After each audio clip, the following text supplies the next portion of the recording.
Hello, Blenders, and welcome to episode number 202 of Awards Blend, the podcast that isn't quite sure that the Academy knows what the word best means. We are breaking down Oscar nominations today, and boy, do we have a lot of things to get into. We're going to break down all the major categories. We're going to talk about some snubs.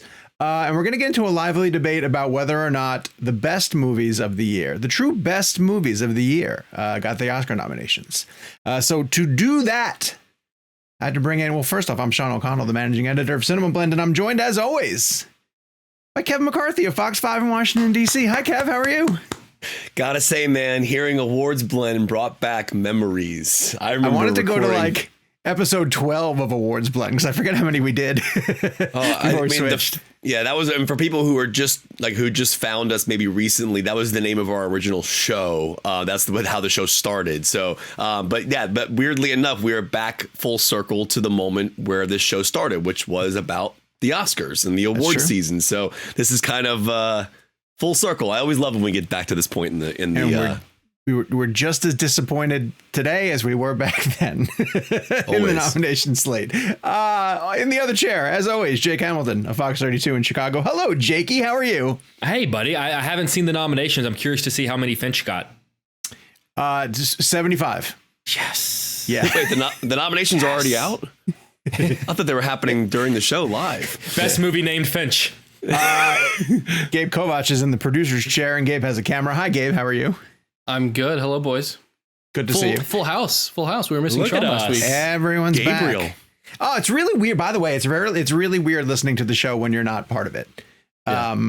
It's entertaining. Don't get me wrong. But like, I want to chime in, and there are certain times when like it's just odd hearing. Did you get to the part where we were talking about you as an extra in the Patriot? Yeah. And how we want to see the image of you with like the curly hair and the musket. I had it. I actually did, because they used I don't think I have photos of it, but like I was in that because they used, that's when I learned how they attach wigs to your hair. I don't know if they do it anymore. They attach wigs to your hair with bobby pins, and it like digs into your scalp because they need it to not move. And it was also August in North Carolina. Ooh. So it wasn't. I'm just picturing Sean with like one of those big American Revolution wigs and one of the little hats, and like he's carrying his little musket. Were you a red coat? I was a red coat, yes. And where was Roland Emmerich during all this? Far away from all of us. Yes. Jesus, Ben, I'm busy. He was right. Sean, I'm busy. Jesus, Sean, I'm busy. He was actually training with Mel Gibson out in a field where Mel was learning how to ride a horse, which was pretty exciting. Well, wait, did you see Ledger anywhere? No, I don't think we did. Oh, wow. Yeah. But back then, he was like the dude from A Knight's Tale. Yeah. No one really cared. Yeah. No one really cared. I gotta say, the Patriot is highly underrated. I love the Patriot. I guess the point I'm making is when you think of Roland Emmerich, you think of like his body of work of disaster films, but genuinely, Patriot is a phenomenal film. I love that movie. Yeah. And Sean's in it. And I am in it. Yes. All right. We're going to get the housekeeping. If you're watching us on YouTube, hello. Do you appreciate all of our new equipment? We have new cameras and we sound better. Thanks to all the hard work behind the scenes that Gabe is doing. Give us a like and a subscribe while you're here on our YouTube channel. And make sure you tell a friend about the show, because that's how we grow out the base of people who are listening to us on a weekly basis. If you want to get more episodes of us, including a bonus episode that drops on Monday and a newsletter. Oh, this is newsletter week. Gabe, I have to write something. Go to ReelBlend. You can get ReelBlend Premium by going to, I got to move the notes down here. Well, actually, you can just go to the description and it'll tell you how to sign up for ReelBlend Premium. 202 episodes. Yeah. The description is your safety net, Sean. The description is where you should go to. Yes, it's all down there. So sign up for ReelBlend Premium and you will get extra episodes of the show. And of course, we are available all the different places where you get your normal podcast needs met. It's going to be back in the chair. We're going to move on to the Oscar nominations, which we have to get to, the biggest topic of the week. It's Friday, hopefully, when you guys are listening to this, or maybe even a little bit after. And you've had some days to process what was announced as part of the 2022 Oscar nominations. We're going to go through the major categories. I will start off by reading the category and the nominees, and then we'll get into whether we thought there were any major surprises, snubs, people we want to celebrate, so on and so forth. So we're going to start with adapted screenplay. And the nominees for adapted screenplay are Coda, Drive My Car, Dune, The Lost Daughter, and The Power of the Dog. I want to start by just saying it's a big day on Tuesday when they were announced for Drive My Car.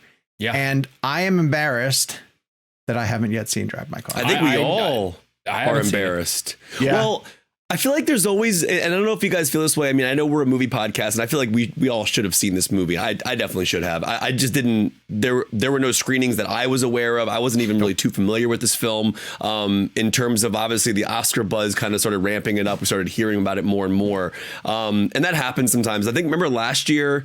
That movie with Mads Mikkelsen. Yes, that's exactly what I was trying to think of, and I can't even think of the name of the movie. It's terrible. Like, every once in a while, like was it Another Year? Was that what it was called? Yeah. Okay. And like, so the Oscars will come out with their nominations, and then there'll be some films that didn't seem like players throughout. I mean, even like The Father with Anthony Hopkins, which ended up obviously winning his Oscar. There's always a few that pop in and out, and like, you know, we're all film journalists. We all work full time doing this, and obviously it's impossible to watch all television and all movies that we watch for our work. And this is not an excuse.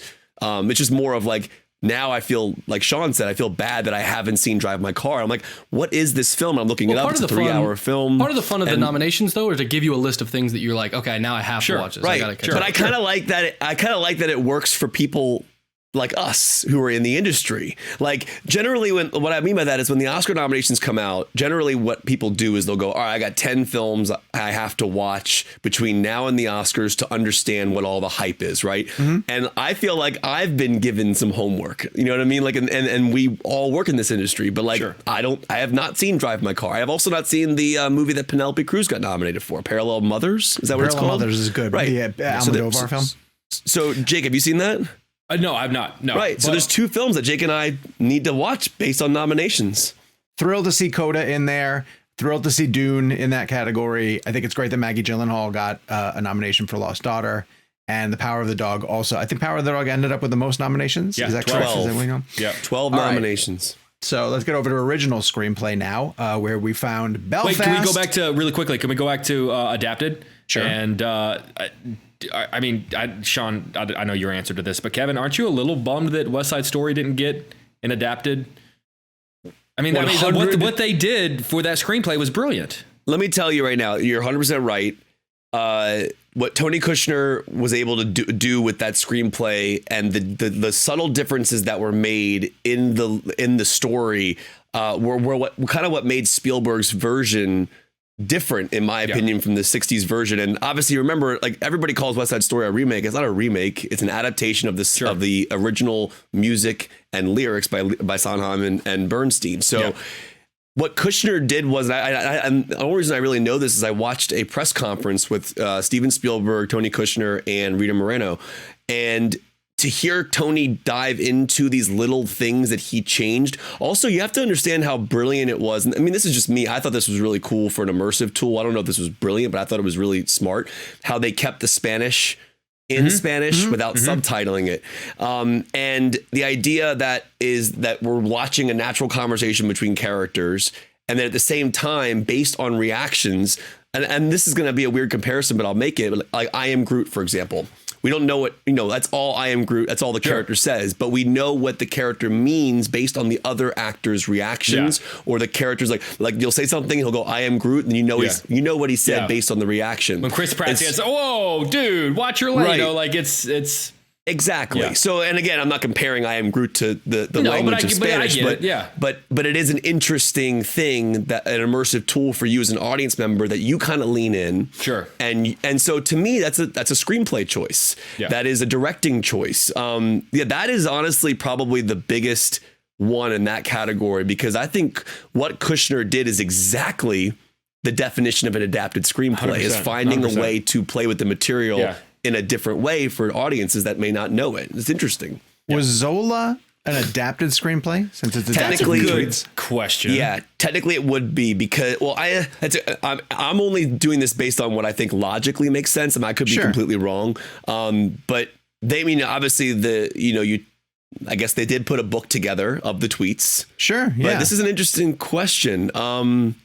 I don't know. Whatever category it deserves to be in, I'd have thrown that in for consideration. That's actually kind of like blowing my mind now. Like, I guess, well, because in the movie, every time you hear the tweet, the toot, that means it's an actual piece of dialogue. Like? I don't know what it was. Yeah, there you go. Anyway, I already watched it the other day. I love that movie. But yeah, did that movie get shut out completely? Yes. 100%. I think we all knew that was going to happen. Yeah, it's such a great film. There was a part of me that thought Coleman Domingo might drop in the supporting actor race, but me too. Kev, you forget though, it's not a real movie, Zola. Because what do you mean? Well, it didn't get nominated for the Academy Award, so it's not real. It's not an You're actual 100% movie. right. I mean, remember, the Academy nominations are exactly how it really is. It's not. This is not an opinion. This is fact. These are the best movies. These are the best. The Artist. Everyone's waiting for that new film from the director of The Artist. Everyone can't wait for Tom Hooper. Yeah. Can't wait for Tom Hooper's next film. Yeah, the new Hooper joint. When's a new Hooper joint dropping? I mean, listen, Tom Hooper is a perfectly fine director. Could you imagine, like Tom Hooper's like secretly a ReelBlend fan, and he's just sitting there at home, like, oh, he's got premium, and he's got the King's speeches with a $sign written in a chalkboard on his wall. We'll get into this when we get to director, but like. Yeah, but one of the things I find interesting. They add snakes to the second one. Cats. It is fascinating. Like in our text thread when the nominations came out, and we'll get to director obviously later in the discussion, but that was a fascinating thing, is going through like which directors have been nominated or won over the years and which ones haven't. Yeah. And like when you see the list of directors who have never won, and then you go, yeah, but Tom Hooper has an Oscar. And then we were just like, can't wait for that new Tom Hooper joint. It was just so funny. Anyways. All right, let's get to original screenplay. We have Belfast, Don't Look Up, which I have an interesting stat about, King Richard, Licorice Pizza, and then The Worst Person in the World, which I know had a lot of support behind it, and I know there's a big fan base that's thrilled to get that in. The thing I wanted to say about Don't Look Up is I read this recently, and I want to make sure that it's correct. Gabe, if maybe you could check this out for me. I think it's the third screenplay nomination for Adam McKay, which would put him ahead of people such as Quentin Tarantino, and I think Woody Allen has 3. No, there's no way. So Vice is 1. No, right? Gabe is because Tarantino has Pulp Fiction, Django, and Bastards at least, and Once Upon a Time in Hollywood. That's 4. Maybe I read that stat wrong. Well, you guys can talk about the nominations. I'll see if I can find that stat. We're a movie podcast, right? I'm looking right now. Yeah. Well, I mean, of that, the original screenplays. I mean, I'm thrilled to see Paul Thomas Anderson get in there. Seems like a late rush. Is this about to? We'll talk predictions later, but yeah, I'm trying to think of what else. I'm trying to think of what he has. He does have 3 nominations. Adam McKay does. McKay does. Yeah, but that's not more than Tarantino. To keep some like level playing field here. All right, so Adam McKay's 3 nominations would be Vice, Don't Look Up, and what's the third? Probably Big Short. He won for Big Short. Yes. He won for Big Short. All right, so that means that Quentin Tarantino and Adam McKay have the same amount of wins for a screenplay? Just nominations. No, Tarantino's won twice. Tarantino won for Django. Yeah. He did win twice. And he Pulp wanted to win Fiction. for Hollywood. And Pulp Fiction. No, he didn't. No, he didn't win for Hollywood. No, he wanted to win for Hollywood because it would have tied him with Woody Allen. Yes, that's right. It would have been a big deal for him. Yeah, I remember that. In the case of The Worst Person in the World, I think the nomination is the win. I think it's happy to be there. Hopefully shine some recognition on that dark comedy. Yeah, that's another film I have not seen that everyone's talking about. I saw it, and it's the lead actress in it is terrific. Yeah, I know there are a lot of people that were pushing for her for a lead actress nomination. Yeah, it just felt, well, I mean, in actress and actor, there were just not enough slots for all these people to go around. So we all know what's missing from this category, right? And then this is not a joke. Barb and Star should be in this category. It's a great script. For screenplay? Again, is it a script, though? It's a great script. No. Do you remember? No. Hang on. The way that they make those comedies, though, is that a script, though? If they did 40 takes and they took the best joke that they wrote on the day? Correct me if I'm wrong. Were Annie and Kristen not nominated for Bridesmaids? They were. Look that up. for screenplay. That's not the point I'm making. Why is that different? It's the same screenwriters. I am not saying that they got it right when they did that. I'm saying right now, I don't know that I would argue that it deserves a nomination when so much of it is improv. But then why would Bridesmaids deserve a nomination? I don't care. I'm saying like that's not. Then they got it wrong. Okay, they got it wrong. I disagree with you. I think Bridesmaids should have been nominated. But I'm saying that's what my point is. I think if there's that much improv, do you really put it above X other movies that were written? Give me the 5 again. Belfast, Don't Look Up, King Richard, Licorice Pizza, and The Worst Person in the World. It's above 2 of them at least. It's above Don't Look Up. Don't Look Up is not a good script. It's too on the nose. Here's the thing, and again, this goes back to the age-old discussion here. Everybody's face when I said Barb and Star for screenplay because it's an outrageous comedy. It's not about it being a comedy, though. For me, it's not that it's a comedy. It's that it's not. They didn't write it necessarily. They wrote this. I disagree with that. They did write a script. They wrote a whole script. We don't know for sure, Gabe. We don't know for sure. Like every line of that could be scripted. It could be, but that's not how they make those movies. Like we know how they make those movies. They do 100 of those jokes, and that's fine. I think it's a method. It doesn't matter. But we're talking about a screenplay. What? To clarify here, I listened to Kristen Wiig on Howard Stern talking about the screenwriting process of this movie. I'm not saying they don't write. I'm just saying we're talking about best. We're talking about capital B best. Yeah, I think it deserves to be above Don't Look Up. It's better than Don't Look Up. Sean? That's fine. Yeah, I don't disagree with that. There are a lot of films that are better than Don't Look Up. Yeah. But Don't Look Up, for whatever reason, connected with the Academy. Jake is looking up. What do you think? I'm trying to think. I would have liked to have seen a Pig nomination. I'm trying to say I'm trying to think of like other movies I really would have liked. I'm really amazed at, and we'll continue to hear this name as we go through how big of a scene. And you guys, I love King Richard, but like that's not. Whenever I walked out of that movie, I didn't necessarily think, well, there's a screenplay nomination right there. Exactly. Barb and Star is a better script than King Richard. God, you're not gonna get me to agree on the Barb and Star thing. See, the problem is, wait, Sean, what's a better script? Barb and Star? Nothing to do it. I just don't like the movie. I'm asking Sean a question. I'm asking Sean a question. What's a better script, King Richard or Barb and Star? Be honest. Personally, I think the Barb and Star is a better script because I would argue that I think that it's an even more interesting story. Like even if they just concocted the story, I find it more interesting than just the relative paint by numbers that is King Richard. You know what I would really like to see? Where would Aaron Sorkin fall for being the Ricardos? It was one of his weaker scripts. And I think that his usage of the 3 storytellers that it cut, I thought was actually a mistake. Yeah. Like I actually feel like that really undercut. It was confusing. I don't think did you tell him that when he was on the show? You should have let him know that. Well, look, he broke his own nose. You want him to break mine too? Yeah, good point. I'm telling you guys. I'm telling you, I'm not crazy here. Barb and Star is better than 2 of those screenplays, and that's a fact, in my opinion. That's one of the best supporting actress. Jessie Buckley gets in for The Lost Daughter. Ariana DeBose gets in for West Side Story. Judi Dench, and not Katrina Balfe, grabs the Belfast nomination. Kirsten Dunst is in for The Power of the Dog, and Ingenue Ellis gets in for King Richard. Ingenue Ellis feels like the one that everybody had been talking about. Ariana DeBose as well. Jessie Buckley was a surprise to me, but I didn't care for The Lost Daughter, but I thought she was the best thing in it. Yeah, she was incredible. Is this the first time that we've ever had, and I know obviously even with Ariana DeBose playing the same character that Rita Moreno played 60 years ago, is this the first time that 2 actors have been nominated the same year for playing the same character? The same year?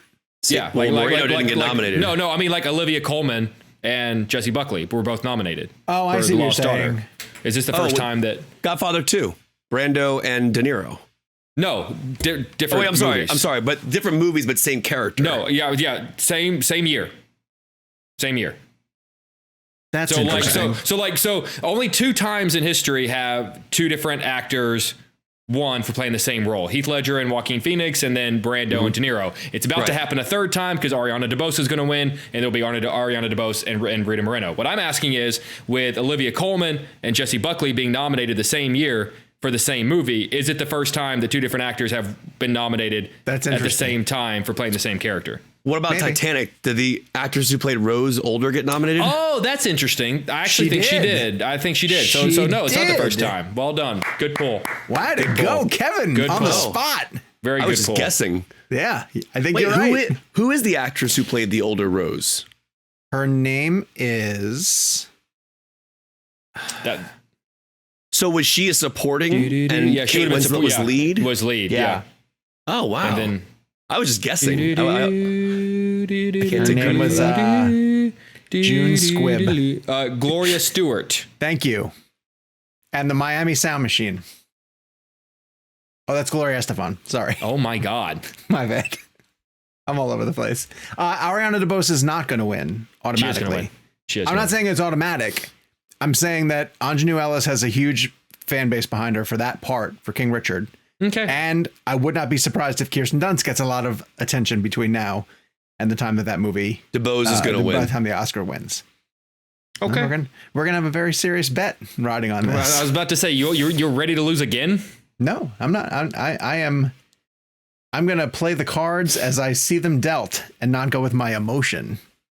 And Yeah. Well, I plan tell on me about winning this year. tell me about your emotions when you have to watch another Human Centipede movie. Let's move on to Best Supporting Actor.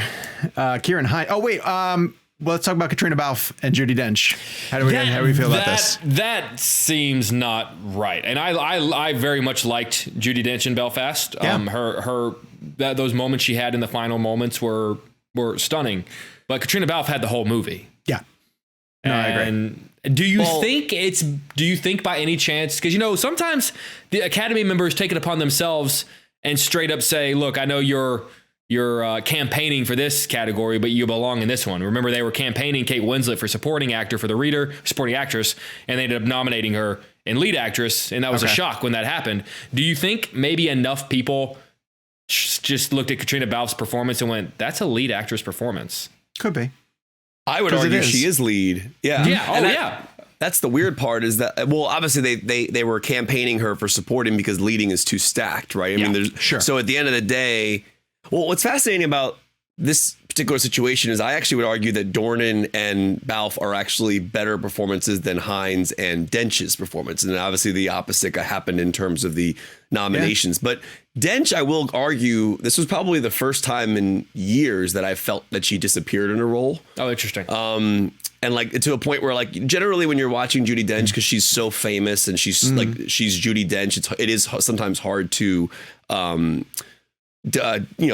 disconnect from the Separate. actual right. And I think for me, when I first saw Belfast, I didn't realize it was her for a while into the film, just because I was so in it and so immersed in it, and all she looks a lot different than she normally looks. And the accent, like she nails the accent. Yeah, I mean, I think Judi Dench falls into that category of like we were talking earlier about Steven Spielberg, how like people just expect them to be awesome all the time. So it's almost as if like when they get nominated, you go, yeah, but that's Judi Dench or that's Spielberg. But like you also have to understand the subtlety and the craft that make you believe that she's the character when she's so insanely famous. And Spielberg, is great because of he continually does great films. So it's like, yes, there is like this almost like this weird bias, not bias, but this weird shift in our minds when we see Judi Dench get nominated. We go, all right, maybe Katrina should have gotten it, but Judy's been nominated a million times before, but she's outstanding in the film. And it's no question.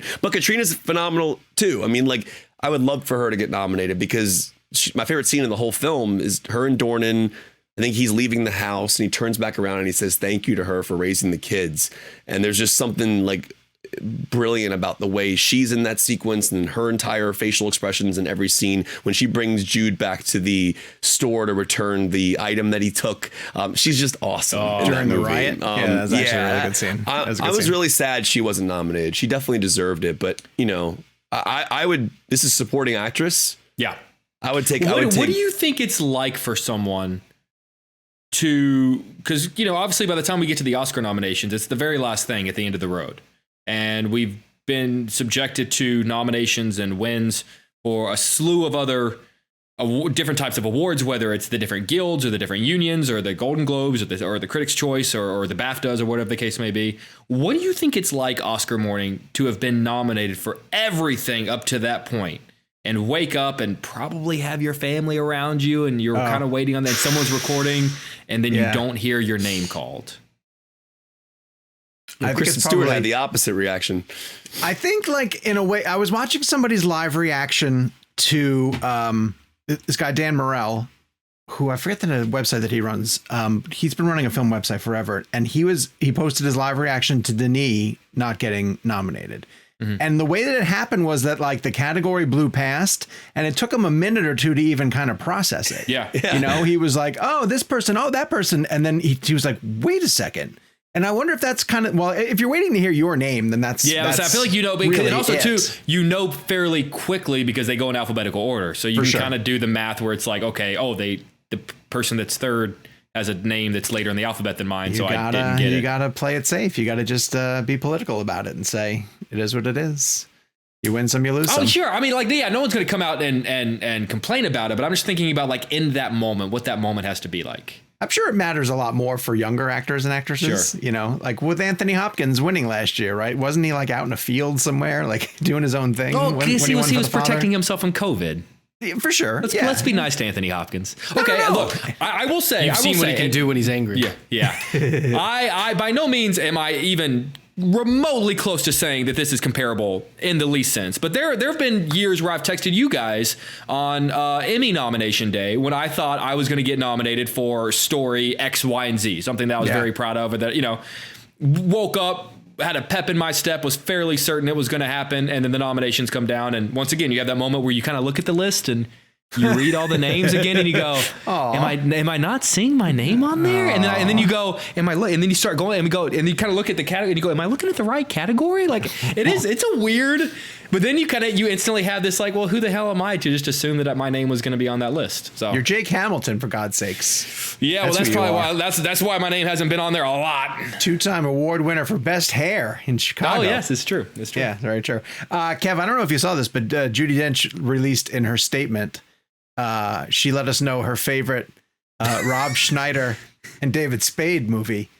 It's wow. Yeah, I thought it was weird that she mentioned it in her acceptance, her speech, sort of recognizing being nominated for Belfast, and she was like, "By the way, I just want everybody to know I really love." Then I have one. Then I have one. I have one too. Rob Schneider, David Spade, and David Spade sports comedy. Yeah, sports comedy. Oh, I know. Oh my God, I can't remember the name of that one. I know exactly. I can see the cover of it. I mean, it's great. It was a great movie. I don't blame her for loving the Dench warmers. Oh, that's really good. I forgot about the bench warmers. The bench warmers. That's pretty damn good. I'm glad she gave that some. Long overdue. You know, she name checked it. Brings it back to the forefront. Yeah, for sure. Yeah. Hey, Sean. Yes, Jakey. Yes. What's Kenneth Branagh's favorite? Kenneth Branagh's favorite Clint Eastwood movie? Kenneth Branagh's favorite. Come on, you can do this. I believe in you. It's Every Which Way But Belfast and Loose. Wow, that one, Jesus, Jake. There's a reason you don't play this game. You know what? Screw you guys. You know what? That's it. I'm done. But Belfast and Loose. Oh wait. Fast is not in that title. Fast is not that. Fast is not in that title. Gabe, can we cut that part out? No, keep it. You will keep that, Gabe. You will leave that in there, and you will add cricket sounds to it, please. Afterwards, let's get the best actor. I don't want to. All right, Javier Bardem is in the best actor category for being the Ricardos. Benedict Cumberbatch for The Power of the Dog. Andrew Garfield for Tick, Tick, Boom. Will Smith for King Richard, and Denzel Washington for The Tragedy of Macbeth. I am stunned that Denzel got into the race. Are you? Yeah, Why? Why? I just didn't think that there was a lot of, not for his performance, I just didn't think there was a lot of buzz around that movie. But he got the SAG and that wasn't a surprise. Yeah. I thought to me he was always the fourth slot. It was the fifth slot. It was the Javier Bardem slot that was always up in the air. I felt way more confident about Bardem getting in there. Did you? Than I did Denzel. I did, yeah. Okay, I have to ask you guys because I feel like everyone I saw a lot of predictions where people were predicting Dinklage for that fifth spot, but I honestly never really thought that was going to happen, and not to like knock anyone for doing their job, but I feel like the Cyrano Oscar campaign was one of the worst run campaigns I've seen in a long time. They pushed back the movie like 12 times. I felt like there was, I think maybe they were counting on getting nominations and then having that be like a push at the box office, but now it's not coming out to the end of this month and it has no Oscar buzz whatsoever. And how do you like fumble that so much? It just small studio, seems like they were on the Joe wrong path. You know what I mean? Like they were just trying to like that was the, you know what I mean? Like it's that's just, how you it's do just, it. That's how you do it. This feels like a 3-horse race between Cumberbatch, Garfield, and Will Smith. Jake, you've been confident this whole time that it's Will Smith's trophy to lose. Do you still feel that way? I'm not saying, because we're doing the competition and I'm not giving away the goods. Fine. Well, listen, I don't think it's Garfield's. I can tell you that. Well, I am thrilled to see his name in there. Sure. Because I really was afraid that he was not going to get in, especially after he didn't get the BAFTAs. I don't do another point where I don't understand the BAFTAs in the least bit. Well, well, can we very quickly talk about the BAFTAs and how we've learned how they vote? Do we have like 2 minutes for that? Yeah, so please. One of the things I learned a good time to do that. about the BAFTAs in terms of how they nominate is they put a vote in, and then the top 2 vote getting actors or actresses get nominations. If you're one of the top 2 people, then the rest of the slots are decided by a jury in which they look at the long list of actors, which tends to be about 20 actors.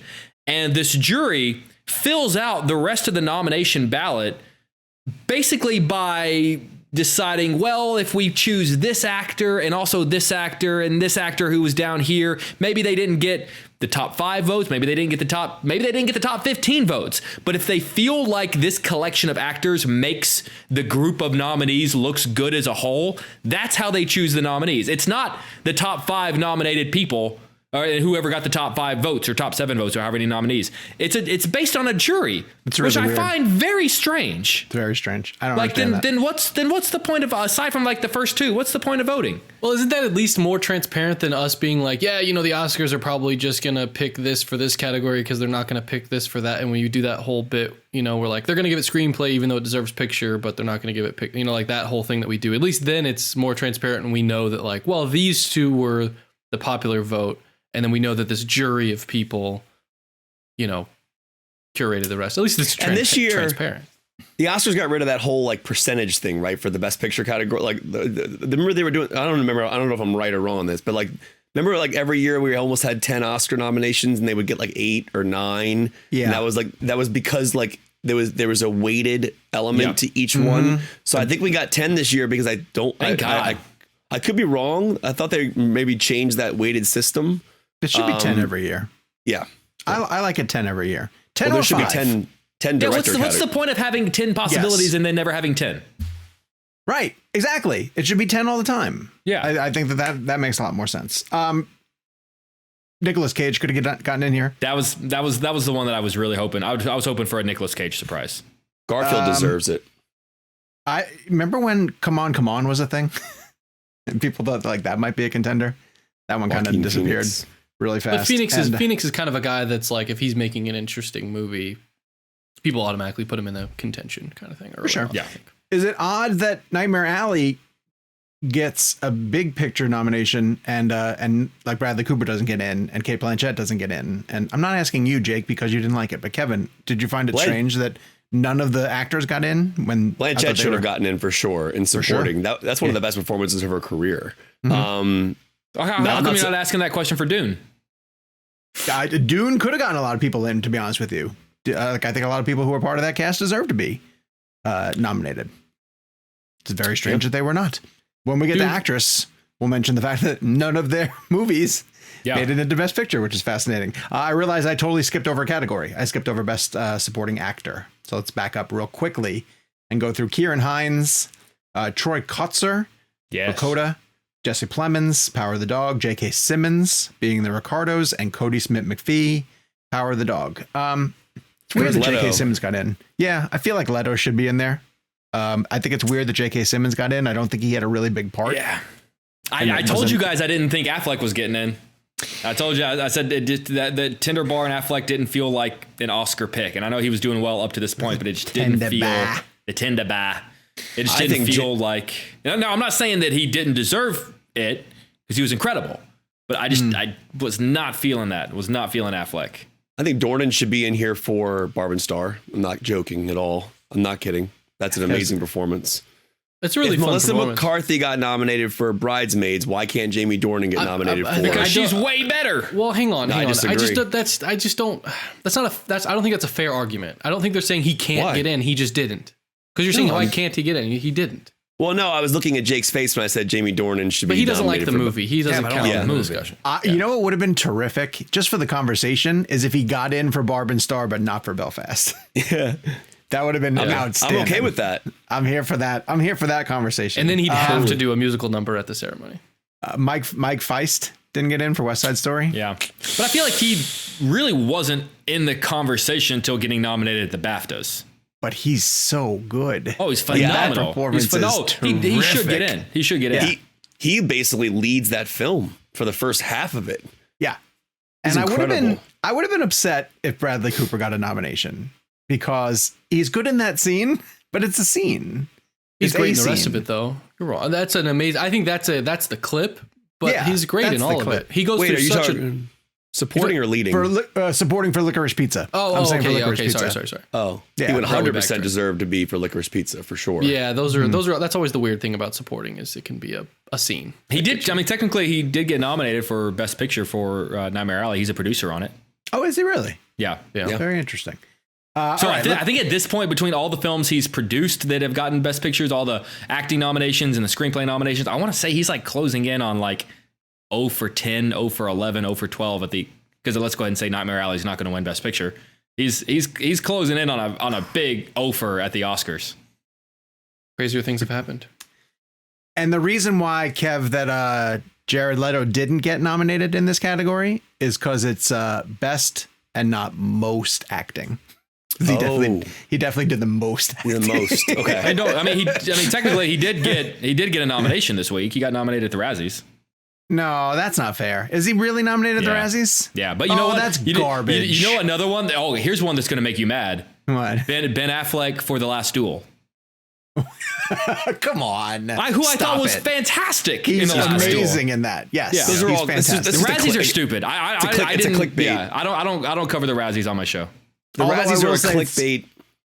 It's funny that they gave Bruce Willis his own category. Okay, I did laugh at that. It's pretty funny. Yeah. I think that works. doesn't that say it all about we're taking it a little too seriously what they're nominating.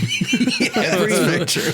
I open up my iTunes on my TV every week, and there's a new Bruce Willis action movie every single week. True. It's Okay, so do you true. guys get this is inside baseball, but we get like press releases for these new Bruce Willis, and every time I get one, I always go, "Is Bruce available for this one?" And then I always get the like, "No, Jake, Bruce is not available for an interviews for this film." But like, do you guys ever ask when you guys get those? I never asked. Because I always think like maybe one day there's going to be one of these straight to video movies he's particularly proud of. There's no way in hell in his contract isn't I will not do press. There's in his contract it says and I won't do I do press it for every Kevin, come on, please tell me you've sent that email at least yeah. once. Yeah, okay. Yeah. Okay. See, I'm not the only one. When one of these days, Sean O'Connell. Yeah. When he does, 13 monkeys. But it's actually like 13 monkeys. Like he's like what a was the one zookeeper. we saw? He's A gonna- Good he's gonna- Day to Die. Yeah. It was just a good day to die hard. Is that what it is? Perish difficultly. When he did the Die Hard battery commercial, I was out. Oh my God. Done. I remember was how like, no. I remember how deflated Sean was because there was so much buildup of like, what is this gonna be? And then it was I go back and rewatch that from time to time just to it still airs. remind myself what true emotional pain feels like. Like it's What did you think it it's was so going to late. be? Like it was clearly not going to be a new Die Hard movie. No. But I expected him to have some reverence for the franchise that launched his career. Have you ever heard of that? Instead he says, "Hey, that's my line." In it. Have you ever heard the Kevin Smith story about him? Oh yeah. About I hate the ones that scream Die Hard the most. Yeah. Oh. Yeah. Oh. And that was years ago when Bruce was still like in a pretty good mood. Yeah. Forget about now when he's truly. What was the last great Bruce? Was it Looper? Was that the last great Bruce Willis movie? Probably. Yeah. Yeah, which I rewatched when I had COVID, and it's amazing. You have Not to. COVID. Looper. I'm still blown away by Joseph Gordon-Levitt's makeup in that film. Yeah, it's great. Yeah. It's scary good. Subtle but good. Like it's like this. It's the strangest prosthetic Yeah. I've ever seen. Like it's almost as if like, have you seen Lily James's prosthetics for Pam and Tommy? Like No, I want to haven't watch watched it. that. Yeah. There's like My mom's watching it. And I yeah. got a phone call the other day that was like, do you know there's a talking penis in this show? Is there a And I was talking like, no. penis in it? Apparently there's a talking penis. Yeah, Jason. Jason. And that is a phone call. Matazukis. That's a phone call you never expect to get from your mom. Did you know there's a talking penis in this Is it TV the same? show? Is it the same craftspeople behind Jackass Forever that do I that hope scene? so. That talk about Oscar worthy. Gabe, can we book Hey. the talking penis Jesus Christ! Move on. as a bonus guest? Not main show. We're putting that behind the paywall. We're putting that behind the paywall. Let's take a break, catch our breath, and throw it to some ads so we can earn some money. See you on the other side. All right, Best Actress, Jessica Chastain for The Eyes of Tammy Faye, Olivia Colman for Lost Daughter, Penelope Cruz for Parallel Mothers, Nicole Kidman for Being the Ricardos, and Kristen Stewart for Spencer. I was convinced that Kristen Stewart had talked herself out of a nomination, and I thought that one of the following people were going to get in: Lady Gaga for House of Gucci. I believe Rachel Zegler was probably going to get in for West Side Story because it's a tremendous performance, and I was starting to believe, from listening to Kevin McCarthy, that Alana Haim had a chance to get in. Oh, Did I anyone never ever thought she believe- would get did in, anyone but believe she's Hudson was going to amazing. get in? No, I don't think I believe that Hudson was going to get in. I don't think that I'm movie ever got shocked. any heat. Okay, I have a hot take question for you. How upset are you guys that Gaga didn't get in? Because like I slept fine last night. Well, Like- I'm more upset about Denis, but like the Gaga Yes. thing was the Gaga thing was shocking just based on all the nominations she had leading up to it. And then, well, it's almost as if like, it's almost like that moment was almost like the same weight of Glenn Close losing the Oscar to Coleman. Like we're all leading up Right. to like that moment. She's won every award. I'm not saying Gaga, I'm not saying it's on that same as that level, but like it was almost like a certainty in our minds. Oh, Gaga's Right. definitely getting in. Yeah, she's nominated for all these precursors, and Yes. then boom, and then nothing. And I was like, whoa, like that, like her and Leto getting shut out was pretty. Listen, House of Gucci's a fine movie. I didn't love it like you guys did. I thought it was good.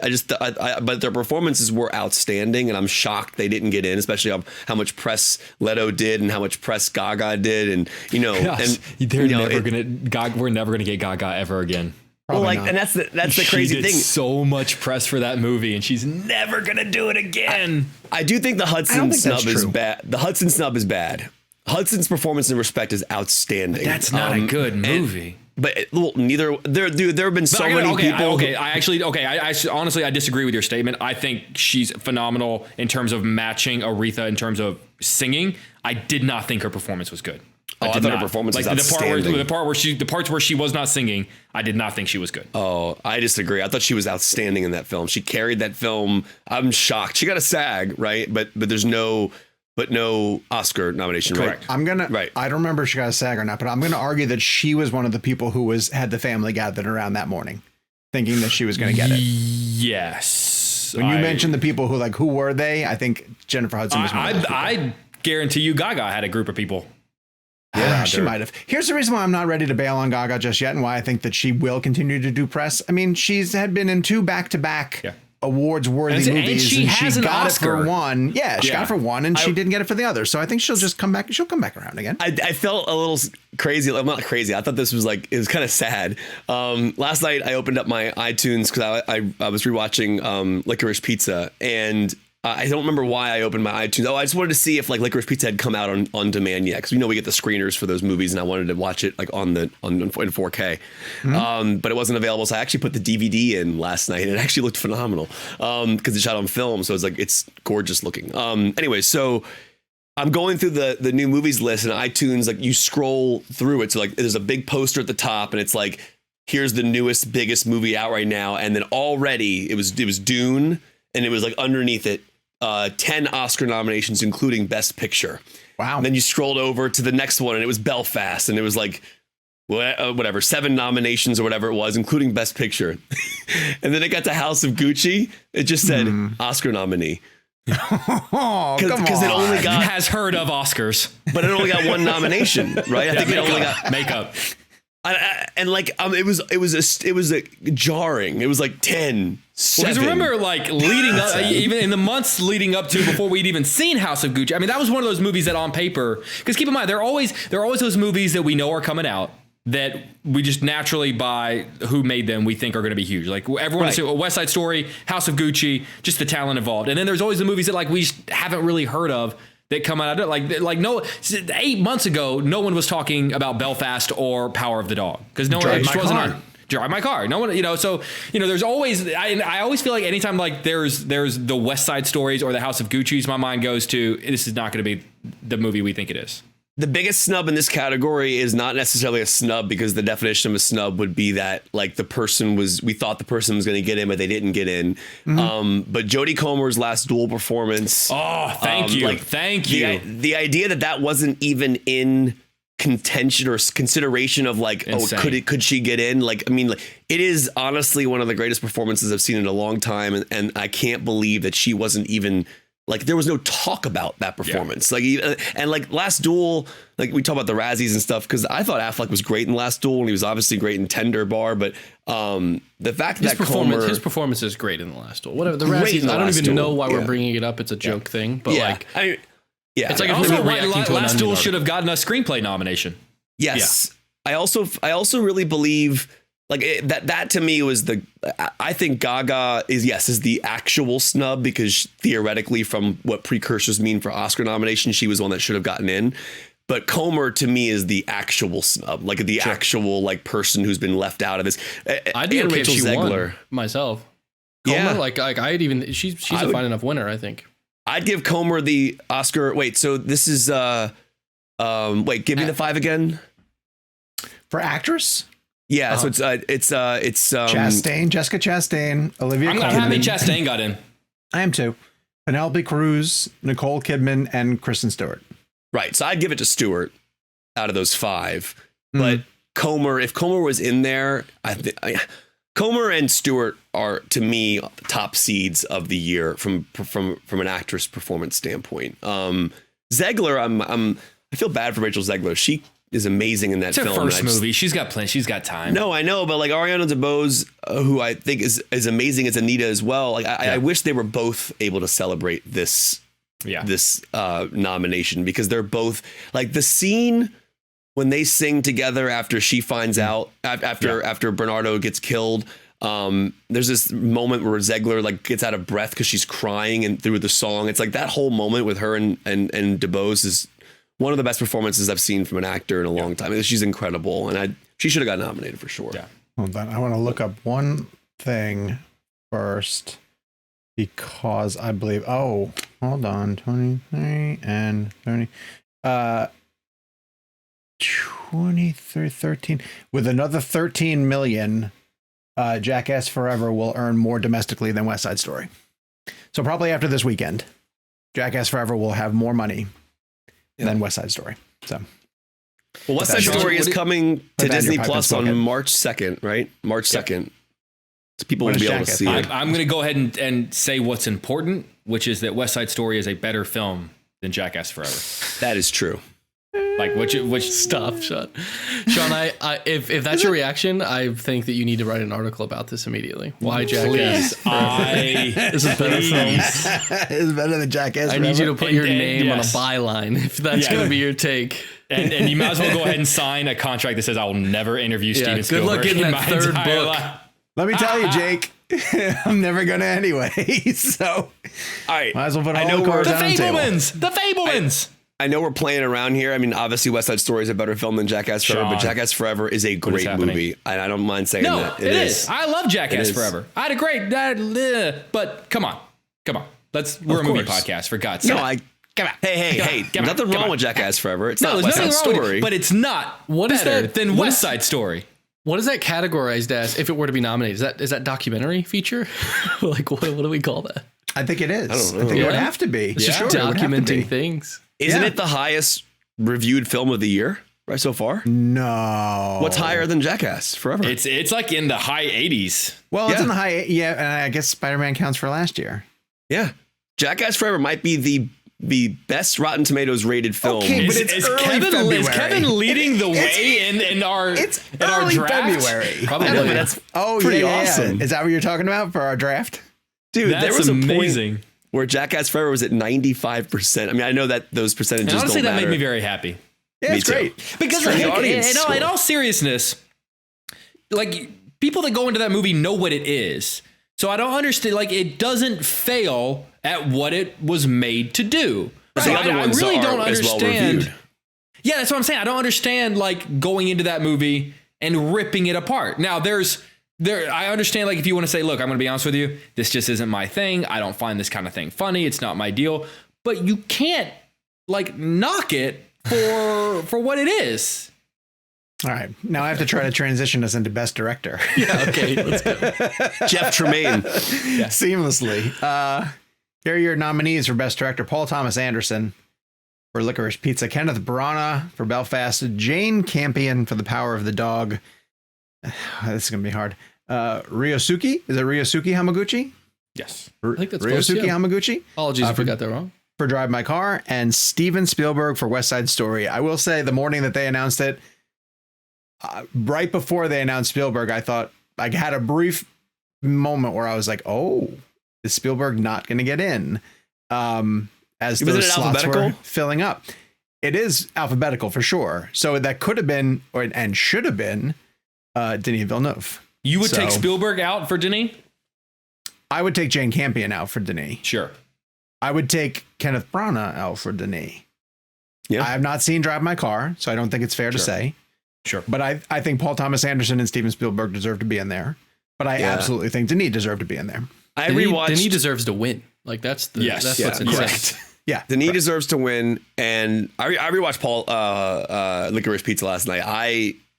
It's a astoundingly directed film. It is so incredibly well directed. Like if you actually sit there and watch every aspect of that film, in terms of the cinematography, the song choice, everything, the performance, the one-ers, the running, it is truly just. I want to live in that world forever. I love that world. Did you that guys he's expect created. Did you guys expect a bigger awards turnout for Licorice Pizza than it got yesterday? How many awards Three? did it get? Yeah, they got picture, director, and screenplay. That's probably what I figured. I mean, I thought Cooper should have gotten supporting, Bradley Cooper. I didn't think But Alana would get in, but she's. But like nothing in production, not editing, not. I mean, Might have given it is- editing. yeah, but Tick Tick Boom got editing. Like editing's always weird. Didn't Bohemian Rhapsody win best editing?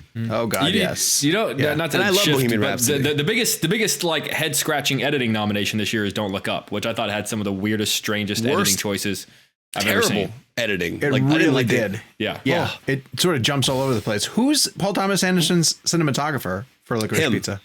So Oh, he there's- is? So Okay. there's two. There's Paul Thomas Anderson, and then I want to say the guy's name is Michael. Double check that for me. But they co DP. Okay. I know PTA was the DP on Phantom Thread on himself. I want to say. But yeah, I mean, generally speaking, it is at least with PTA. I think in Licorice Pizza's cases, there's two of them. I can't remember the other gentleman's name off the top of my head, but Okay. But honestly, you know, I'm not a fan of Power of the Dog, but I think Jane Campion's direction is strong in it. I think she controls the story that she wants to tell. And I think Belfast is an extremely personal film for Kenneth Branagh. I think there's some really fantastic choices in the way that he transitions between the riots that are happening in the streets and the story of the family. that's taking place inside their home. So I'm not knocking them for being in there. It's a strong category. We're at a place where we have 10 movies and 5 directors. Doesn't make any sense to me necessarily. Yeah. But and this is the thing that we need to. This is so ridiculous. I was texting my dad. My dad is not like, my dad's a movie fan, but he's not like inside like baseball like we are. Sure. And he's like, Kevin, why are there 5 director nominations but 10 picture? I'm like, it's a great question. Like, how do you nominate? And why aren't one of them Spider-Man? That's the other question. Right. And that's not, well, the other thing is we'll get into picture. When it comes to director, I mean, you guys have heard this rant. I'm not going to go on it. I tweeted out like a whole rant on this yesterday about like all these filmmakers who've never won Best Director. And it is an astounding list of some of the greatest directors of all time who have never won or never will win a Best Director Oscar. And like the idea of Denis Villeneuve not being nominated for Dune, to me, is maybe the dumbest thing I've ever heard in terms of the Academy, because I say that because at the end of the day, Dune is the definition of directing. Like that is literally what that film proves and shows is the power of a director. The director's ability to bring a source material that was deemed impossible to the big screen, to have all these actors and all this production on real locations, barely using green screen, making a story that is super dense in book form, relatable and easy to digest for audiences that might not have read the book. An ensemble cast of movie stars, which is not anything any director can do. Huge cast. Okay, so wait, let me ask a question. Why? Why do we think? Do we think it's because it's a 2-parter and they think they're going to reward them on the back end? Like, I just don't think. How? I'm telling you, the reason why and this is going to sound simple and just to the point, I don't think they understand what Best Director means. I really do. I really don't, because but the directors vote on director. The directors vote on that category. But what I understand is like it's the second most nominated movie of the day. It got 10 nominations. How do they nominate a movie for 10 Oscars? 10, including Best Picture, but say, the filmmaker behind the camera didn't do that great of a job. Did Miller get in for Mad Max or no? Pretty sure he did. Yeah. Okay, then it's so interesting because like then anybody could argue, yeah, Kevin, I know Spielberg won for Saving Private Ryan. That was the right choice. Yes, it was. Return of the King won Best Picture. Yes, there have been a few times over the years in the Oscars have gotten it right. And I'm not saying I'm the definitive end all be all of what's right and wrong, but at the end of the day, to not nominate Denis Villeneuve for Dune doesn't make any sense whatsoever. I think you guys touched on the real source of the issue, is that it's really easy for us to put 10 movies together that we would think are worth discussing around a Best Picture. It's worth nominating 10 of them because there are that many good movies made a year, but there's only 5 slots for director. I think that's the real issue, is that it's too limited. So here's how we can determine this. Because the DGA nominees this year, Paul Thomas Anderson, Kenneth Branagh, Jane Campion, Steven Spielberg, and then Denis. So the Oscars went with the Drive My Car director. Right. That's the difference. Yeah. That's the difference. And that's fine. Yeah. We haven't seen Drive My Car, so we can't really argue that. But like Sean said, as much as I love Belfast, as much as I love I like Power of the Dog. I admire it. Even still, it's weird. It's weird that Denis is the one that gets left out of that list of any of those. I really thought it was going to be Branagh or Spielberg. I thought the Drive My Car director was going to get in. I thought at the cost of Branagh or Spielberg. I honestly really thought it was going to be Spielberg. I thought Spielberg was going to make the cut. Denis have 2 nominations? Did he get nominated for Blade Runner and? I think he's only been nominated as director once. But let me double check. Okay, I know he has an Oscar nomination for directing, but he's obviously never won.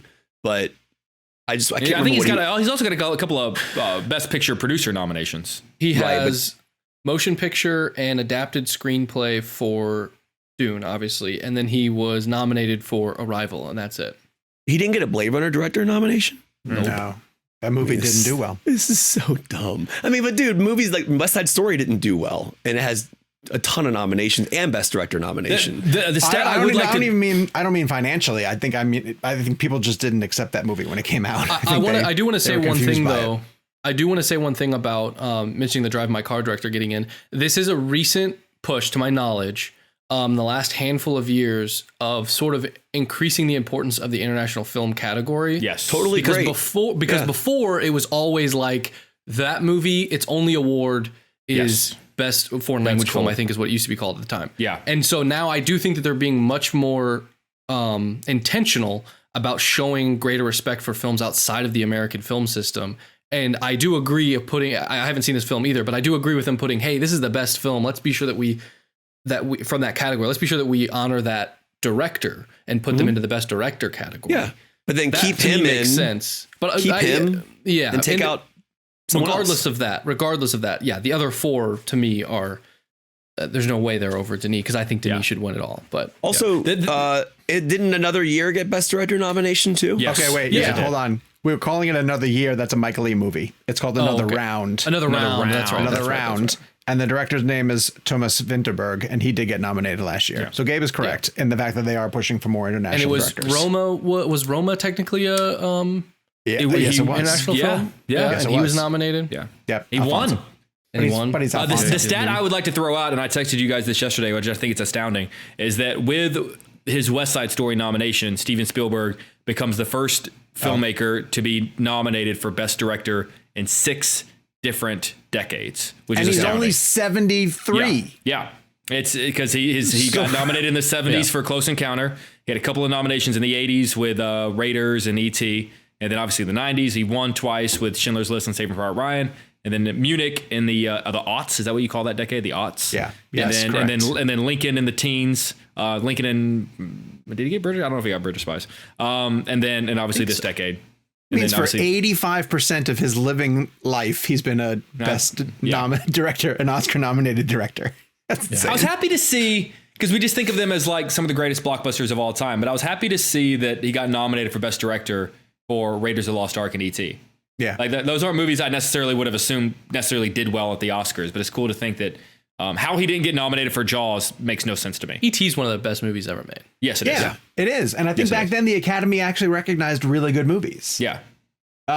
Maybe because there were less movies too. There weren't quite as Sure. many. And some of those movies were like Police Academy movies. How did he not get nominated for Jaws?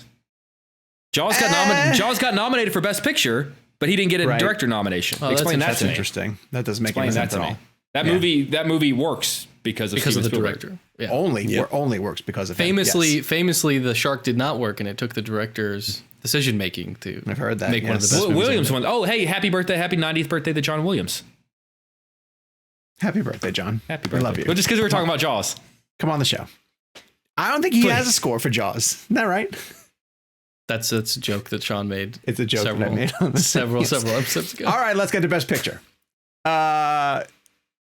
As I read these, I want you guys to tell me yes or no, does it belong in here? Because it's Okay. Best Picture. This is a big one. Belfast. Yes. Yes. Yeah. Yes. Coda. Yes. Yes, absolutely. Don't Look Up. No. No. No. Drive My Car. We Do Not Know. Yeah. Dune. Yes. Yes. King Richard. No. No. No. Nightmare Alley. Yes. Yes. No. Hell of a picture. Great It's movie. terrific. It's on HBO Max. No. Yeah. Jake, I know you don't like it, but I can't. It's weird to me that not weird to me. I'm trying to think of the word there. You in particular, not appreciating the craftsmanship of that movie. I find strange. But I have a hard, and we talked about this whenever I reviewed it. I just don't connect with Guillermo del Toro films the way that I should. I didn't like Shape of Water either. All right. Power of the Dog. And I feel weird saying yes or no. We should say yes, but I don't think it's a Best Picture nomination. Then I'm no. sorry. Then no. Listen, at the end of the day, I think The Power of the Dog is an incredibly powerful film that I admire, but I do not think it's Best Picture of the year. I just don't. Jake? I mean, it didn't make my top 10, so naturally, I guess I should say no. It's one of those things that it feels weird just because of like what the Oscars are. I get it. Yeah. I have a question for you. Sliding back 2 seconds, is King Richard this year's Blindside? Like the feel good true story sports film that like maybe not everyone loves, but everyone pretty much universally like. And Here's how Blindside was the movie that won Sandra Bullock her Oscar. King Richard's going to be the movie that wins Will Smith his Oscar. Here's that's how I interesting. feel about King Richard. I will never good. watch that movie again. And it has nothing to do with the movie, but like I will never dedicate 2 more hours of my life to. I'm never going to sit down and be like, I'm putting on King Richard tonight. But let me ask you this. Never. I recommended that movie to a lot of people over the award season because I knew that no one would come back to me and go, oh, I didn't like that. I recommended it to a lot of people because I knew they'd come back and go, oh, that was good. In the same way, you know, like, and now the movie I recommend is Coda. No one disliked King Richard. Everyone at least at the bare minimum liked King Richard. I don't think it needed to be 2 hours and 20 minutes, but I think that's maybe why it's finding so much success is because for the most part, everyone likes it. But the category's not called Fine Picture. Fine Picture. Ooh, should we start our own award show? But it's just like, these are okay. These are okay. Most okay. Most okayest movie. Nightmare Alley. Hey, you guys didn't mess up. The award goes to. Yeah. The last one is West Side Story, which I think all 3 of us, all 4 of us. Wait, you would say yes? You would say yes? Yeah. There's nothing wrong with West Side Story. I thought you hated Steven Spielberg. If for some arbitrary rule you had to sub a musical for a musical, you'd put Tick, Tick, Boom, though, you think, right? 100%. I think Tick, Tick, Boom is a better movie on every single level than West Side Story. 100%. Kevin. It's so much better. Because you love both. I love both, but West Side Story is like I said, beyond. it's a fake arbitrary rule. They can both be in the category. Of course. Yes, of course they can. But they're not. But they're not. And let me tell you also. Hang on. I love when we disagree with the Academy. We go, means nothing. This is worthless. But when we agree, we're like, hey, they're not there. What are you going to do? What are you going to do? It's like the same thing with Rotten Tomatoes. I don't necessarily love Rotten Tomatoes in terms of like what it says about movies being good or bad, like up or down. But like when I saw Jackass had a great rating, I was like, yeah. We only use it when it supports our argument. Of course. Right. Yeah. Spider-Man No Way Home belongs on that list. Yes, 100%. Yes, and Jimmy Kimmel said it best. Like that. So tell the Jimmy Kimmel story because it's terrific. Well, I mean, in the story, he basically did a monologue last night. I haven't seen the whole monologue. I've just seen the Spider-Man part of it.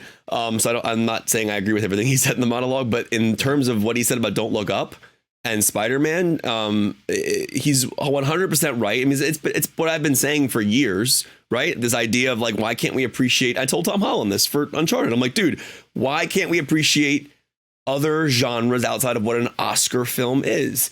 And Spider-Man No Way Home, as Kimmel said it, everyone went out and saw it. Not only did it make a ton of money, everyone loved it. It was a great movie. It's a great movie. And at the end of the day, it's like it is set aside in this superhero category. It's, you know, everybody's like, oh, how could you? It's Spider-Man. It's superheroes. How can you nominate it? I'm like, dude, like it's a phenomenally executed film. Do you have any idea how hard John Watts' job was on that movie to make that all work? And to me, it needs to be looked at in the same light as any other Oscar film. And it's better than a lot of films on this list. It's better than Power of the Dog. I'm sorry. I'm not sorry for saying that, actually. It's better than Power of the Dog for me personally. It's better than, I'm trying to think what else is on here. Everything. It was my number 1 movie of the year. Yeah. I mean to me, it's better than all 10 of them. Yeah, so, I mean, but it's blasphemous to say like, oh, how could you say Spider-Man's better than Power of the Dog? It is. I mean, I'm sorry. I know Power of the Dog is your typical Oscar film. I know it's the typical idea of what an Oscar movie is, and I get that. And I'm not taking anything away from Jane Campion. It's gorgeously shot, and I admire the hell out of it. But I'm telling you, how do you? I mean, Don't Look Up. Don't Look Up's a better example here. Power of the Dog. Yes. Let me give this the Jimmy Kimmel stat that he put out that blew my mind. And we just shit on Rotten Tomatoes, but it exists as a standard where the critical community voices their opinion, and if you trust critics in the least bit, you can give some weight to the numbers that come out of Rotten Tomatoes. And the fact that Spider-Man No Way Home has a 93% fresh amongst critics, and Don't Look Up has a 56% fresh amongst critics. First off, 56% leads me to believe who likes this movie. Like, who likes it? And it gets named one of the top 10 of the year. Now, I'm not saying Kimmel everything with the 93. The same thing happened with Incredibly Loud. What was it? Incredibly Close, the Tom Hanks 9/11 movie. Extremely Loud and Incredibly Close. That was like 50% of Rotten Tomatoes. And when we did the Oscars flashback, we all admitted that we liked that movie. So that's good. People do like these movies. That, granted, you're talking to someone that didn't like Don't Look Up. Kimmel's point about Don't Look Up is exactly the issue. Like Don't Look Up it appears to be what an Oscar film should be. It has Meryl Streep, it has DiCaprio. It's like Kimmel said it best in his monologue about the idea of like you just see that name and you go, oh, it's DiCaprio. It must be Oscar worthy, right? And and then Spider-Man is just like left in this idea of like, oh, it's just a goofy superhero movie. I'm like, did you watch the Aunt May death scene with Tom Holland? That scene is incredible. It's beautifully acted. I want to point out, I know a member of the Critics' Choice Board is here, and I'm not trying to be too confrontational here. I am. But it's true. Critics don't vote on the Oscars, as far as I know. True. But critics vote on the Critics' Choice Awards. And I think it's even more egregious, given that stat that he gives, that the Critics' Choice nominated Don't Look Up, but not Spider-Man. Makes no sense. Like, how does that make sense? I don't think we saw Spider-Man before we nominated. To be fair. I think that's accurate. But still, a 50-something, and you nominated it for Best Picture. That's pretty Don't terrible. Look Up and Spider-Man No Way Home, that is literally the perfect example of what's wrong with the Oscars. Okay, but here's the thing. But the same argument works backwards for the theatrical experience and box office. Like, we're making the argument of like, why can't the Academy recognize that there are more movies than the Oscar fair and nominate movies like Spider-Man? But on the flip side, you could say, why aren't audiences recognizing that there are more movies than Marvel movies at the box office and supporting movies that come out? Like West Side Story and King Richard, a lot of these movies that weren't Netflix movies underperformed at the box office. So it goes both ways. It's sort of like, okay, Spider-Man didn't get nominated for Best Picture. Everybody saw it and everybody loved it and it made $2 billion. So yes, why can't the Academy recognize that there are other movies other than West Side Story? Well, why can't audiences recognize that West Side Story's in theaters and it's great and there are movies other than Spider-Man? West Side Story didn't do well because I would argue because of the pandemic. That movie skews a little bit older. It came out my parents. Okay, but when Spider-Man makes $800 million, it's not just kids going to see it. It's everybody going to. So it proves that I went 5 times. A lot of people are willing to go to the movies. I think it's honestly, I really think it's less about the pandemic and more about what movies are people willing to get up and go see. Now, and if it's the right movie, it came out. West Side Story and Spider-Man came out at the same time. No. I'm saying that before the pandemic happened, we were already shifting that way where the top box office films were superhero films and Star Wars and everything. But when the pandemic an even harder hit, sell now. It solidified that. My parents went to the movies every week before the pandemic, and they haven't been to the movies since the pandemic started. And West Side Story is right in their wheelhouse. That would have been a Friday night, 6 p.m. movie for my parents in down in Williamsburg, Virginia. And they would have come back and texted me and called me afterwards and told me how it was. That would have been a normal movie my parents would have gone and see. But when do you think they're going to feel comfortable going back to the movies? I don't know. And that's the thing. It's my dad's dealing with some health issues, so that's a whole nother story. But in terms of, I think what Gabe just said, basically what happened was the pandemic solidified that exact thing that Jake just said. It solidified this idea that if you look at the top 5 films in 2021, every one of them is a superhero film, right? It's Venom 2 and Spider-Man. Which is fine. I'm not knocking that, but I'm also just saying we can't make the argument for the Oscars, but then not make the argument for the average moviegoer who's not willing to see stuff other than I don't see that comparison you're making. I don't understand that. It's just this idea that what we're saying, why don't the Academy, why doesn't the Academy acknowledge that there are films other than your standard Oscar fare out there to acknowledge? And my argument is, why doesn't the average audience, why doesn't the average moviegoer acknowledge that there are other movies other than superhero big blockbuster movies that are in theaters? There are two sides of people that need to acknowledge that there are another side of movies that are out there. But the difference, Jake, is one is just people living their lives, and that is the role that movies play in our society. The other are people who spend their lives talking, living, making movies. That's the difference. The difference is they're focused on movies. Sure. We're talking about societally, what just happens in this sort of melting pot of society. If the voters are coming together though, and they're looking at Spider-Man No Way Home, how do you look at that movie and go, this is not one of the best? Like Kimmel said it. How is that not one of the top 10 best movies of last year? How is it not? Yeah, no, we know it's silly. We get it. It's not what they want. But I've always felt that the best part of the Oscars is that the average moviegoer sees a list of movies nominated over and over and goes, fine, I'll finally watch. Okay, I can't tell you how many people came up to me yesterday and said, okay, fine, I'll go home and watch Power of the Dog. Like, no one needs to be convinced to watch. No one's really thinking that the Academy is the end all be all of what's good and what's bad. But if 10 more people watch Coda because of the Academy Award nominations, then that's a hell of a lot more important to me than Spider-Man getting a Best Picture nomination. No, it's not that Spider-Man has to get a Best Picture nomination. It is changing the dynamic of what we think is an Oscar film. That's the only point I'm making. We need to get outside of this stupid box that we're in. But we aren't the Oscar vote. Like, we aren't the ones who say what an Oscar film is. But the Oscar voters are people who love movies just as much as we do. The people who vote for Best Picture is the whole Academy. Different movies. Well, that's the older skewing Academy. There's a disconnect, a definite disconnect between Academy members and audience and regular audience members. But then you have these weird ones where Return of the King wins, or you'll have like Mad Max get nominated for Best Picture. Like every once in a while, they'll squeeze one in that, and then you go, oh, all right, they finally got it, and then they hold you over for a little bit, and then they go back to the same bullshit they do every single year, and then Denis doesn't get nominated, and and your annual reminder though, as we're getting worked up here. It means nothing.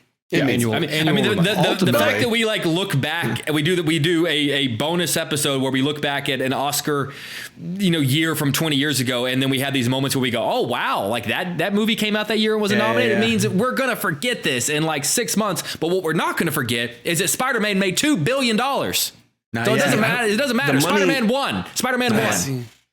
Spider-Man won. All right, let's get to snubs. We threw a poll up for the snubs. We asked the people if Denis Villeneuve is the most egregious snub, which I think we would argue that it possibly is, what would be second? And we gave you Lady Gaga, Ruth Negga for Passing, Aaron Sorkin as a screenwriter for Being in the Ricardos, and I combined Katrina Balfe and Jamie Dornan into one. Jakey, who do you think came in second for the most egregious snub? I think people are going to say Gaga just because it was the most high profile. I would argue that that was actually the most high profile snub just because the average person, at least like my viewers at home, don't really know who Denis Villeneuve is. And who would you pick of those? Who would you pick? Would you give them to me again? Not Gaga. Lady Gaga. Yeah. Ruth Negga for Passing. Yeah. Aaron Sorkin for Being the Ricardos, and Katrina Balfe and Jamie Dornan. I would say Balfe and Dornan. Yeah. Yeah. I also would say that too. The Belfast kids. Lady Gaga dominated with 65% of the vote. Yeah, so I figured that makes sense. The little monsters found our poll. Yeah. But in the comments section, it was loaded with Bradley Cooper for Nightmare Alley. Last Duel was recognized. Tick, Tick, Boom. Yeah. Nick Cage. And then a lot of Spider-Man No Way Home. So, okay, we have a few movies that are opening this week. We didn't get a chance to see a lot of them because we were so immersed in the Oscar conversation. But a film called Blacklight is opening. I'm not sure. Is that a streamer? Do you guys know if that's a streaming? No, theaters. That's theaters. Oh, it's theaters? Interesting. Marry Me is coming out in theaters. I've heard a number of people say to me that they really want to go see it. Return to the rom-com genre for Jennifer Lopez and Owen Wilson. Death on the Nile is opening. The Kenneth Branagh film with a star-studded cast. Follow-up to Murder on the Orient Express. Continuation of the Hercule Poirot mysteries. We haven't had a chance to see it yet, but I'm probably going to go out of my way to see it. And then HBO Max has a new Steven Soderbergh movie called Kimmy, which I was able to go see. And it's interesting, but a little bit generic considering it's from Steven Soderbergh. If I had watched it not knowing it was him, I would have been really surprised. It stars Zoe Kravitz. She works for a futuristic type Amazon company. And Kimmy is essentially Siri of this universe. Oh, interesting. And everybody uses Kimmy to do all the different things that they need technology to do in their world. And she runs data and listens to a lot of the Kimmy things to clean up if there are issues. If there are questions you ask Kimmy and Kimmy gives the wrong answer, she goes back in and she reworks it. And Kimmy is able to basically listen on everything going on in our world. And through the course of her monitoring Kimmy for mistakes, she overhears what she thinks is a murder. And so I was like, that's an intriguing premise. Yeah. But then at the same time, she's also an agoraphobic and is afraid to leave her apartment. And of course, the Kimmy people, the corporation is like, well, we need you to come downtown if we're going to investigate this. And she can't leave her apartment. And it's about how is she going to overcome her fears? And it becomes too many things. Like first it was a technology movie, and then it was a murder mystery movie. And then it was, is she going to overcome her agoraphobic fears? And then it's like corruption at the corporate level, and it lost its way. So I think Zoe Kravitz is really good in it. But I don't think the movie ever really knew 100% what it was supposed to be. So if it's Soderbergh, it's worth checking out. It's on HBO Max. But considering the fact that he just came off of a truly terrific film last year, I don't think that this one is up to its standards. So Bradford Young is the cinematographer, celebrated cinematographer of Jake's favorite movie, Solo, A Star Wars Story. And he is also the subject of our blend game this week. # Bradford Young. Jakey, why don't we start with you?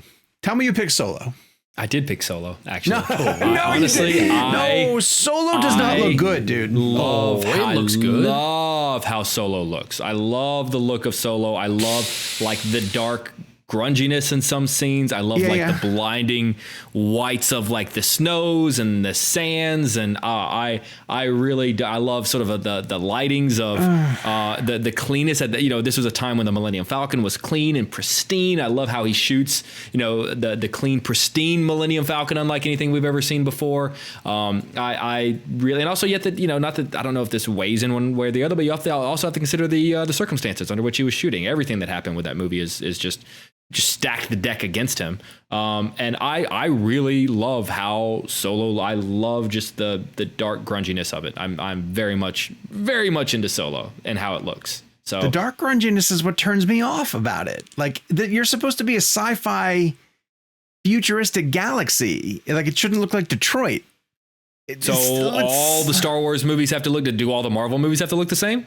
No, and they don't. They all look quite different. They do kind of all look the same. They really don't. They honestly don't all look the same. I mean, you gotta give him credit.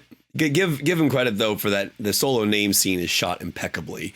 That's a really beautifully shot sequence. Why am I even on this show? Like Gabe has a camera now. Like he could be the third person. In Jake's defense, I'm on your side.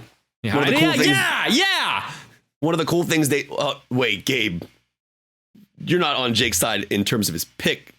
There's no way you are. Oh, no, I'm on his side that it looks good. I think you guys are wrong if you're saying that it looks bad. Oh, I don't think it looks bad. Yeah. I'm saying I'm on his side. You know what I think looks bad? Sean's face. Well, I feel bad. I feel bad about that. That's personal. Why? Because it's terrible. That's me. I think Solo is shot well. But I think I know what you guys picked. I'm fully aware of what you guys are. No, you're not. There is something cool they did in Solo, which I thought was cool. I want to say it was the first time or one of the first times they did it, where they actually built these LED screens that were around the windows of the Falcon and essentially like projected the light speed and things that were happening for the actors. And like you get like the brightness of the stars on their faces, which is really cool. Yeah.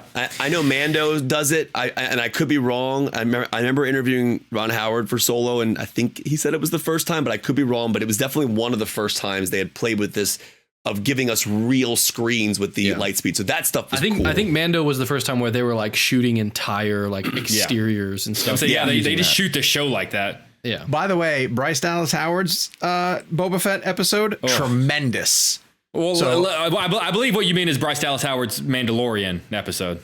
For sure. But I mean, that looked fantastic. That showed me a different side of that galaxy where I was like, well, this looks amazing. And yet I've heard plenty of people calling for like, give her a movie. Yes, I agree. 100%. I'm sure that's what she's working up towards. Yeah, for sure. I feel like that's what's going to start happening is that all these directors are going to basically start auditioning on the TV. Do you think I'm assuming Rodriguez wants a movie based on the reaction to his episodes? Did you guys see the finale? No, I haven't watched it yet. No. Ooh. Yeah, I know. I'm excited. Kev, what did you pick for Bradford Young? I mean, I picked the only thing on his list that actually would be the best. I'm going to shock you then. Go ahead. I mean, how could you guys not choose Arrival? I mean, listen, Selma is incredibly shot.